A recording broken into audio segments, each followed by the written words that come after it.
For more than 80 years, baseball has been waiting for someone to accomplish what was once considered the ultimate test of a hitter, to finish an entire major league season with a batting average above .400. It may not sound impossible, 4 hits in every 10 official at-bats, but in the modern era of Major League Baseball, no one has done it since 1941. The milestone still belongs to one man, Ted Williams. That season, Williams didn't merely cross the .400 mark. He finished with a remarkable .406 batting average, a level of hitting excellence that generations of baseball's greatest players have chased but never reached. Time has changed the game. Pitchers throw harder. Bullpens are deeper. Analytics shape every decision. Yet one standard has survived them all. Ted Williams' .406 batting average. Most players would spend a lifetime hoping to be remembered for a single record like that. But Ted Williams' story was never just about a batting average, because if statistics alone created legends, baseball would have forgotten him long ago. Instead, more than half a century after his final game, Hall of Famers still speak of Ted Williams with a level of admiration reserved for only a handful of players, not simply because he hit better than anyone else, but because he changed the way great hitters thought about hitting itself. To Williams, every at-bat was a battle of preparation, every pitch demanded discipline, every swing had a purpose. Perfection wasn't an ambition, it was an expectation. Yet for all of his brilliance, Ted Williams was never an easy hero. He could be fiercely competitive, blunt with reporters, uncompromising with teammates, and often misunderstood by the public. Then, just as he stood at the peak of baseball, history interrupted his career. Not once, but twice. At an age when most superstars are building their greatest accomplishments, Williams stepped away from the game to serve as a Marine Corps aviator during World War II. Years later, he answered the call again during the Korean War, sacrificing nearly 5 full seasons that should have defined the prime of his career. When he returned, he didn't ask baseball to remember what he had been. He simply proved, once again, what he still was. One of the greatest hitters the game had ever seen. More than 80 years later, no player has matched Ted Williams' .406 batting average. But perhaps that isn't the most remarkable part of his legacy. Because when fellow Hall of Famers remember Ted Williams, they rarely begin with that historic batting average. They remember his discipline, his preparation, his obsession with becoming the greatest hitter who ever lived. So what made Ted Williams different from every other great hitter? Why do generations of baseball legends still measure themselves against a man whose final game was played in 1960? And how did a player who spent nearly 5 seasons away from baseball become the standard that no one has been able to surpass? To answer those questions, we have to go back to Boston, back to a young outfielder who believed there was a perfect swing and dedicated his life to finding it. Long before Ted Williams became the greatest hitter of his generation, he became a student of the game. Most young players dreamed of hitting home runs. Williams dreamed of understanding why great hitters succeeded. He studied pitchers with unusual intensity. He paid attention to how they attacked different hitters, how they worked ahead in the count, and how they tried to force mistakes. Every at-bat became a lesson. To Williams, hitting wasn't a gift that appeared on game day. It was a craft, one that demanded preparation long before the first pitch was thrown. When he arrived in Boston in 1939, that preparation immediately became obvious. The Red Sox had seen talented young players before, but very few carried themselves with the confidence of Ted Williams. He believed he could become the greatest hitter who had ever lived. To some, it sounded arrogant. To Williams, it was simply the standard he had set for himself. It didn't take long for the rest of baseball to realize that the confidence wasn't empty. Pitchers quickly discovered there was no easy way to attack him. If they challenged him over the plate, he had the power to drive the ball into the seats. If they tried to tempt him with pitches just outside the strike zone, he often refused to swing. His patience frustrated opponents as much as his power. Every pitch became a decision, and Ted Williams rarely made the wrong one. Hall of Fame pitcher Bob Feller understood that challenge better than most. Feller was one of the hardest throwers baseball had ever seen, yet even elite pitchers recognized that Williams forced them to think differently. Against most hitters, raw talent could be enough. Against Ted Williams, it rarely was. He wasn't simply reacting to pitches, he was anticipating them. As Williams established himself among baseball's elite, another remarkable season was unfolding in New York. Joe DiMaggio captivated the nation with his legendary 56-game hitting streak. For months, baseball fans debated which achievement was more extraordinary, DiMaggio's consistency, or Williams' complete mastery of the strike zone. The discussion reached its peak when the American League Most Valuable Player Award was announced. Despite Williams posting one of the finest offensive seasons in baseball history, the award went to DiMaggio. It became one of the sport's most enduring debates. Many believed DiMaggio's streak had captured the imagination of the nation. Others argued that Williams had been the better hitter from opening day to the final out. The debate has never truly disappeared. Yet Ted Williams seemed interested in something greater than awards. He was chasing a standard that baseball itself considered nearly impossible. By the final week of the 1941 season, he stood on the edge of history. For decades, finishing a season with a batting average above .400 had been regarded as the ultimate measure of hitting excellence. Williams was close enough that many people urged him to stop playing before the season ended.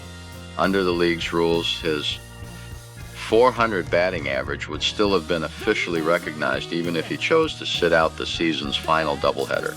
The milestone would have been his. No risk, no pressure, no chance of losing everything in one bad afternoon. For almost any player, the decision would have been easy. Ted Williams never seriously considered it. If him going to be a .400 hitter, he believed, I want to earn it on the field. So he took his place in the lineup for both games of the season's final doubleheader. There would be no protecting history, only playing baseball. By the end of the day, Williams had collected 6 hits and 8 at-bats.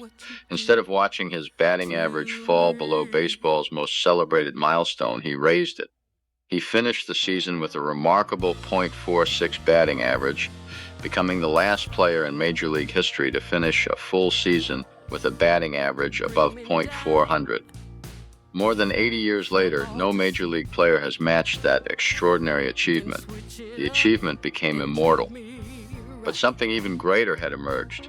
Ted Williams had shown the baseball world exactly who he was, a man who valued earning greatness more than preserving it. That decision revealed something statistics never could: his character. It also seemed to signal the beginning of an extraordinary career. Williams was only 23 years old. The prime of his baseball life still lay ahead. More batting titles seemed inevitable.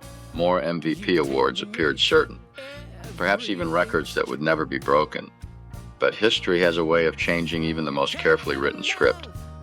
Just a few months later, the attack on Pearl Harbor changed the course of the world, and with it, the course of Ted Williams' career forever.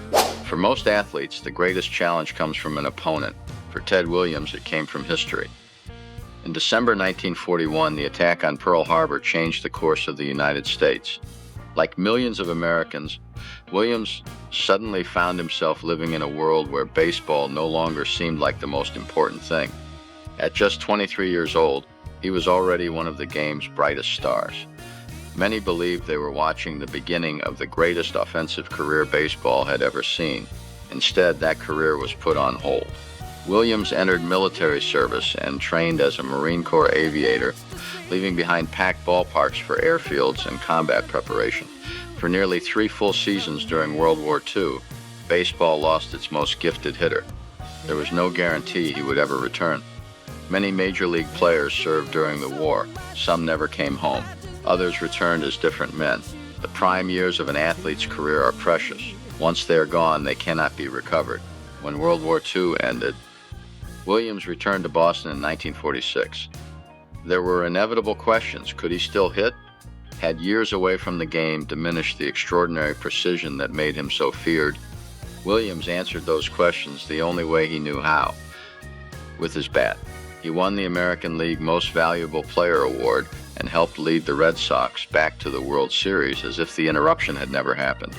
For most players, that comeback alone would have defined an extraordinary career. For Ted Williams, history had one more test waiting. In 1952, with another war unfolding in Korea, Williams was called to serve again.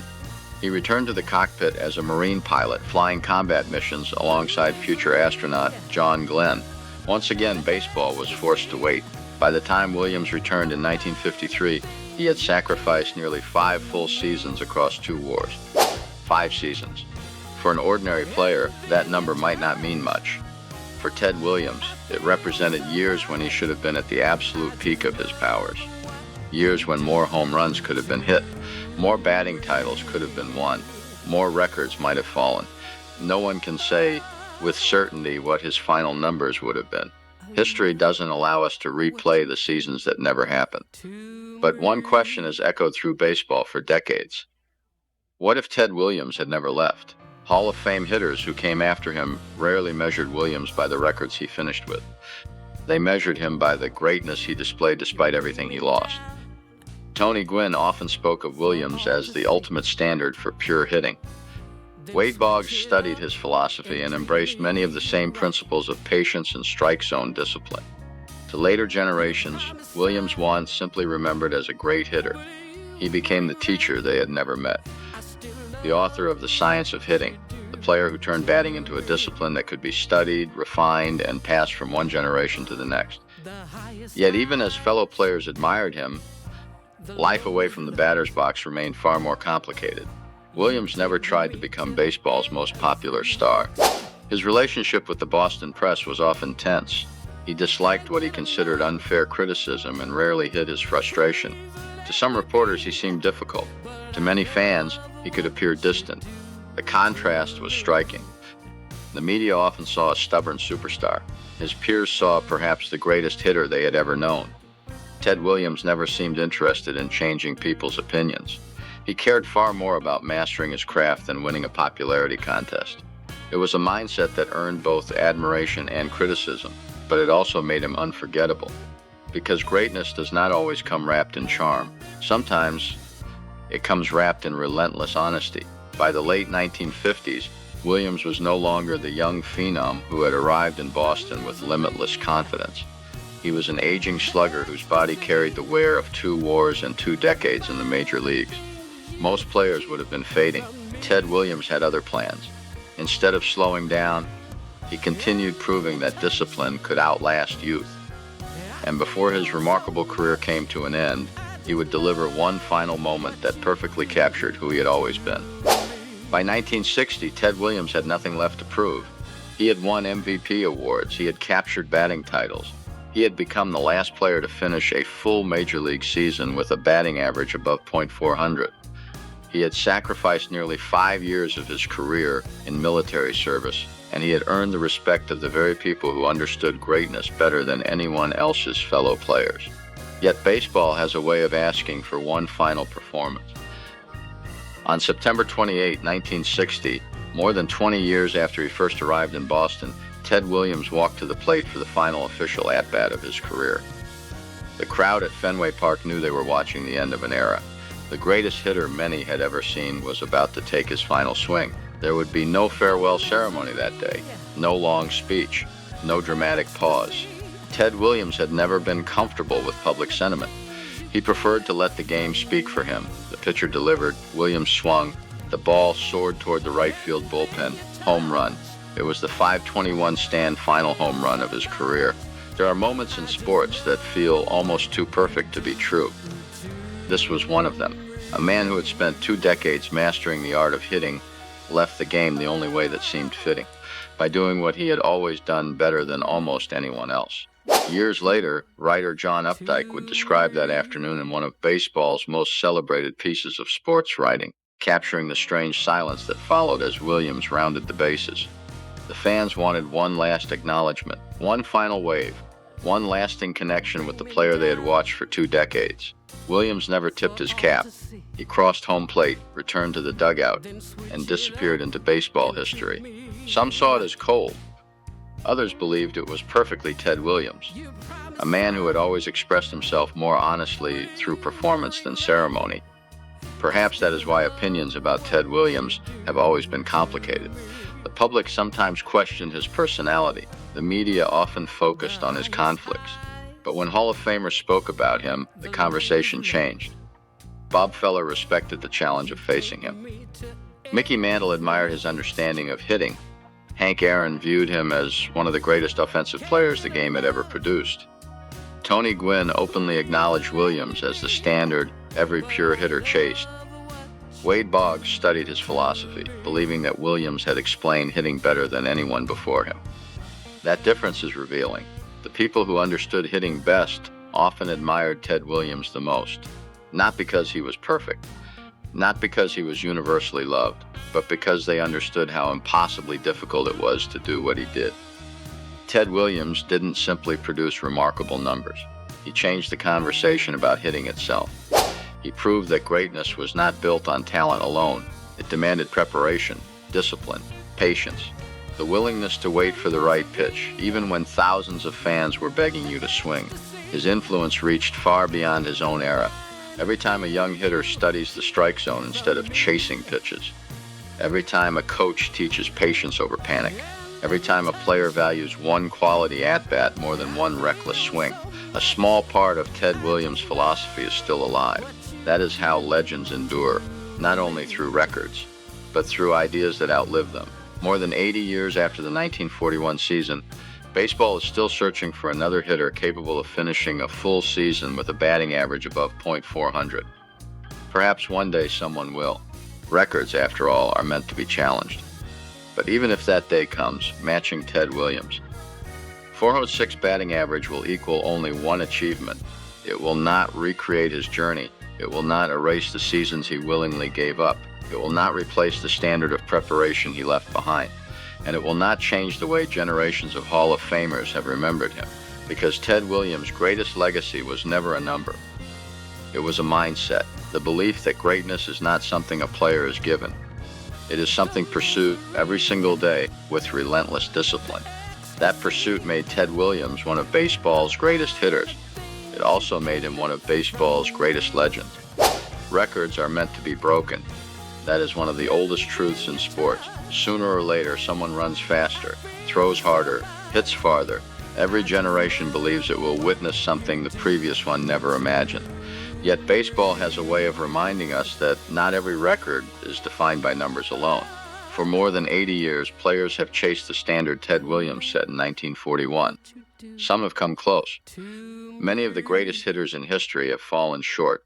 Whether another player will someday finish a full major league season with a batting average above .400, no one can say. But if that day ever comes, it will answer only one question. It will tell us that someone finally matched Ted Williams' achievement. It will not tell us that they matched Ted Williams' legacy, because legacy is measured differently. It is measured by the respect of your peers, by the influence you leave behind, by the generations that continue to learn from your example long after you are gone. That is why Hall of Famers still speak Ted Williams' name with such admiration. Not because they remember every statistic, but because they understand how impossibly difficult it was to combine extraordinary talent with relentless discipline, how rare it was to leave the game at its peak to serve something greater than yourself, and how remarkable it was to return and become great all over again. Ted Williams never claimed to be a perfect man. He could be stubborn, demanding, difficult, at times misunderstood. But greatness has never required perfection. It requires commitment. Few athletes have ever committed themselves to excellence the way Ted Williams did. He studied the game when others relied on instinct. He earned history instead of protecting it. He accepted sacrifice without asking for sympathy. And when baseball finally watched him walk away, he left the same way he had played for more than 2 decades, without compromise. Perhaps that is why Ted Williams still matters today, not simply because he became the last player to finish a full major league season with a batting average above .400, not because he hit 521 home runs, not because he won MVP awards or batting titles. Baseball remembers Ted Williams because he showed that greatness is more than extraordinary ability. It is the courage to hold yourself to a standard that few others are willing to pursue, a standard that demands discipline when shortcuts are available, integrity when comfort is tempting, and excellence even when no one expects it. More than 60 years after his final game, Ted Williams remains one of baseball's greatest hitters. But perhaps that description has never been quite enough. He was more than a legendary hitter. He was proof that true greatness is not defined by what you achieve.